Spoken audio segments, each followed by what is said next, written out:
Nakapag-Ilocos ba lahat? Kung hindi pa, get ready yourself for another adventure with our newest vlog, PNE Ilocos. Sa first part ng ating tour, we will take a look around at the hotel inspired by a famous painter from Netherlands.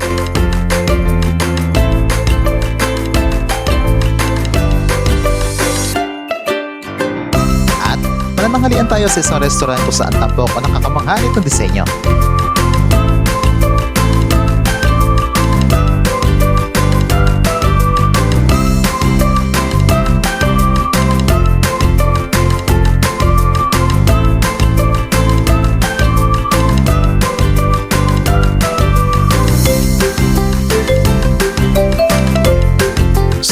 Ano mga amigo at amiga? Tara!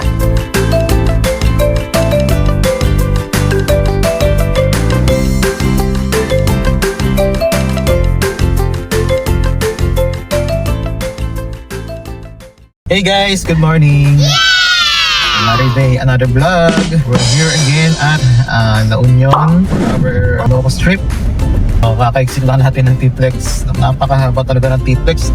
Grabe! Dami nagpapahinga doon, oh. Dami nagpapahinga doon sa mga label. So ayan, exiting. Thank you Lord. Doon na tayo. 4 na oras pa. 4 na oras na biyahe mula Nueva Ecija. Anay nako. So kaya bago kayo bumiyahe, magkukutoy na mahaba para kitilan. So pinag tayo sa rotonda ng La Union and we're on the way to Candon. First stop natin is Candon at i-stay tayo ng isang gabi dun sa Bango Hotel. So check natin yung mamaya. A few moments later. Hey guys! So nandito na tayo ngayon sa Balawan, La Union at 44 kilometers pa bago yung Candon Diversion Road. Stop over na muna tayo, pahinga muna tayo saglit. Tapos biyahe ulit. Napakayaman ng Ilocos pagdating sa aspeto ng kasaysayan, mga putahe, and of course sa mga tourist spots na matatagpuan dito. Iyan ang dahilan kung bakit karamihan sa ating mga Taga-Luzon ay pinipili itong bisitahin lalo na kapag holiday season. Last year, binisita natin ang lalawigan ng Ilocos Sur to visit Calle Crisologo, Buluarte Zoo, beaches of Sinait, and the amazing Cove of Santiago. Ngayon, we are here for the second time to discover, again, ang mga tourist attractions na hindi pa natin nararating. But for today's video, we will spend the night to celebrate Christmas to the one of the best and most attractive resort in Candon City. That is no other than Bango Hotel.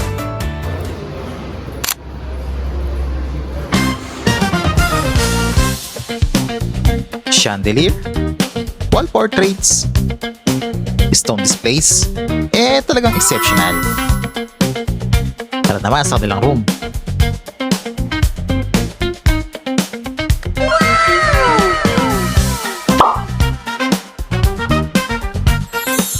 Siyempre, hindi mawawala ang hotel complimentary coffee and tea. Mini fridge.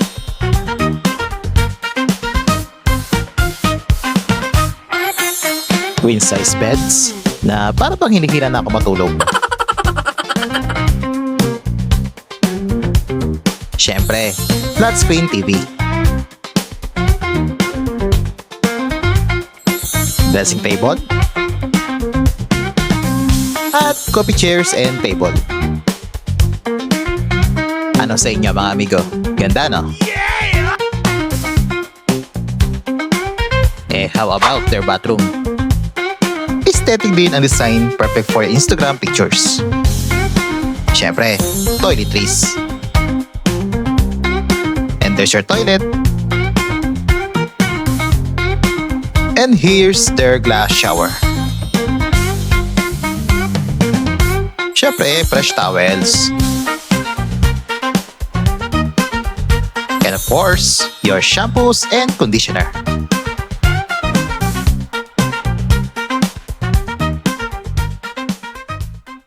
Yo, what up guys? So we're here at Bango. Pahinga lang muna kami sandali tapos order na kami ng pagkain. So ready on 26 in the afternoon. So mainit. Napakainit. Grabe. So bukod sa malayo yung biyahe. So napakainit. Tapos yung parking nila dito is walang sunshade. Sa banda ron yung parking.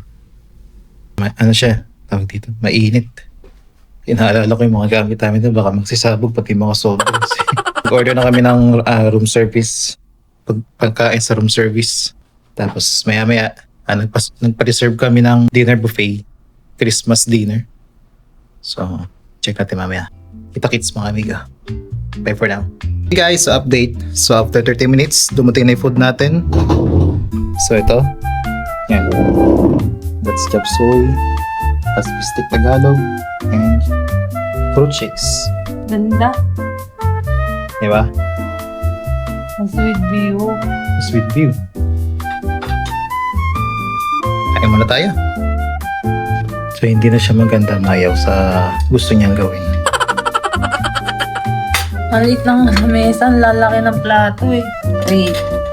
May hawak siyang tissue, mayroon siyang hawak ng camera.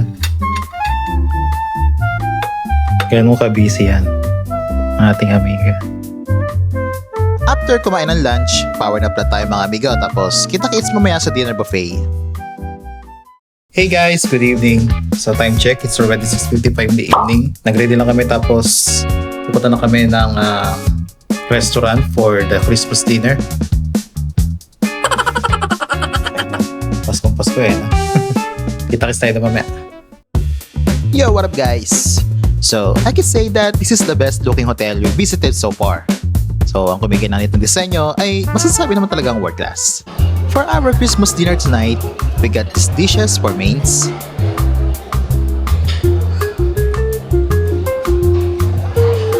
Here's our appetizers.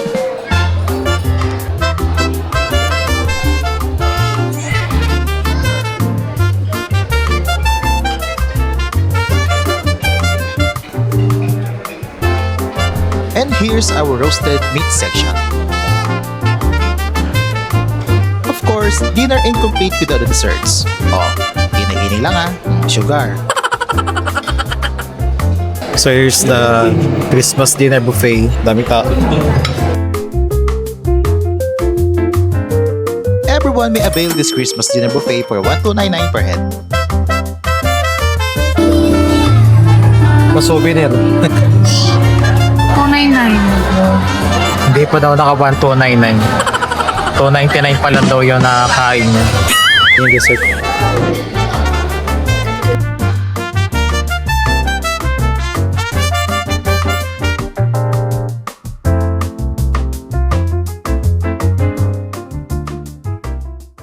The next day. Hello guys, good morning. So Merry Christmas sa ating lahat. Asan na kayo part ng mundo?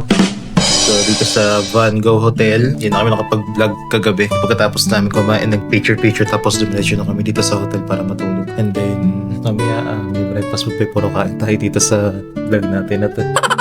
So time check is 6:58. So today's plan, maya-maya mag-breakfast buffet tayo. Well anyways, happy holidays and we're hoping that everyone is happy this Christmas season, that you were able to celebrate your holidays with your family and friends. And okay, so after ng breakfast buffet, syempre pakat na ulit ng gamit tapos proceed tayo sa ating next destination. Saan tayo next? Stay tuned and bye for now.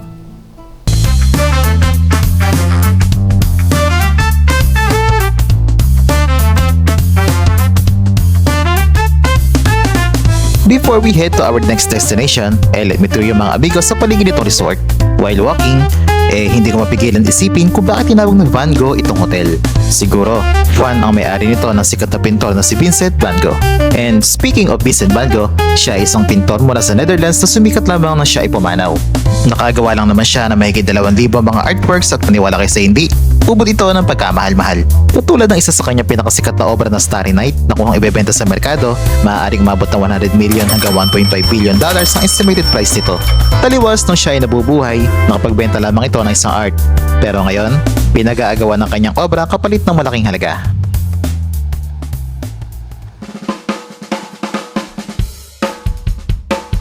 Going back, may swimming pool din dito mga amigo if ever you wanted to have an exercise or extra fun while staying in this hotel.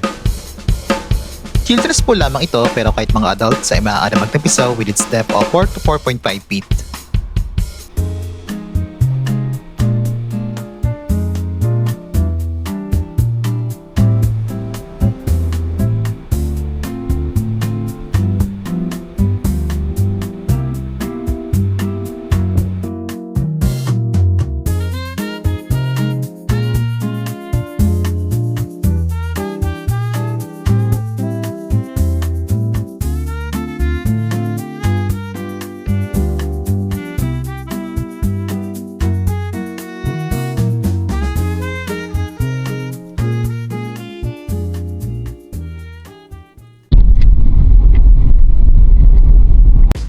Our next location to visit is Candon City Eco Park.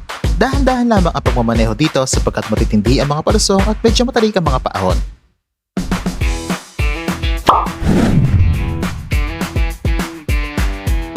Maaari maglakad-lakad dito to feel the nature vibe at pwede din mag-picnic. Pero to be honest, mga amigo, naligaw kami sapagkat ang hinahanap naming resto ay wala dito.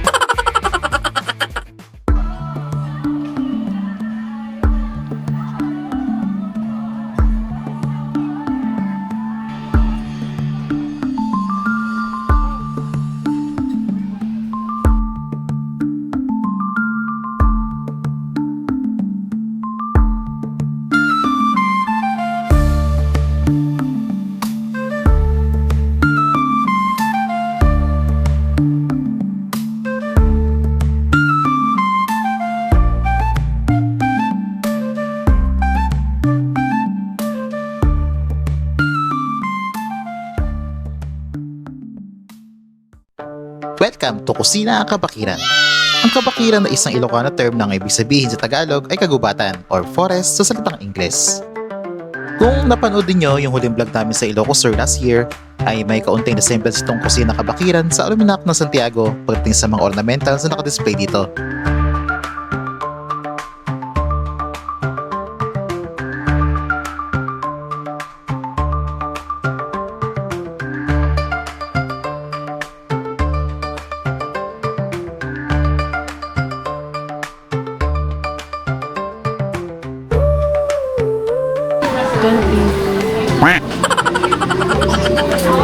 So ayun guys, so lista nyo ito sa bucket list nyo pagka pupunta kayo ng Candon. So if you're looking for some more place to eat, so perfect na perfect itong Kusina Kabakiran. Yan doon. So order kami. Willing to wait daw. Siguro marami naka-order. Sa taas marami. Napansin namin na due to lack of stops at sa dami na kumakain, medyo mabagal ang service. Na-serve ang food namin after an hour of ordering. However, understandable naman kasi nga akaunti lang tauhan nila. Hey guys, so ito daw yung best seller nilang peritong atupat. Picturean ko nga. Tapos may ice cream siya, vanilla ice cream. So, Ay, kasama na yun. Oo. Yan, para siyang puto, no? Hindi siya eh. Hindi siya buchi. Ay. Oo. Para siyang puto na nakain ko na dati pero hindi ko ma-describe. Bibinta ng pinarito. Yung inangit. Parang inangit. Yun, inangit. Our rating at Kusina Kabakiran is 7/10. And that wraps up our trip here in Candon. And thank you for watching this episode mga amigo at amiga. If you like this video, please like, share, and subscribe. And kita-kits tayo sa part 2 ng ating Ilocos Sur trip. So, see you again mga amigo. And ciao!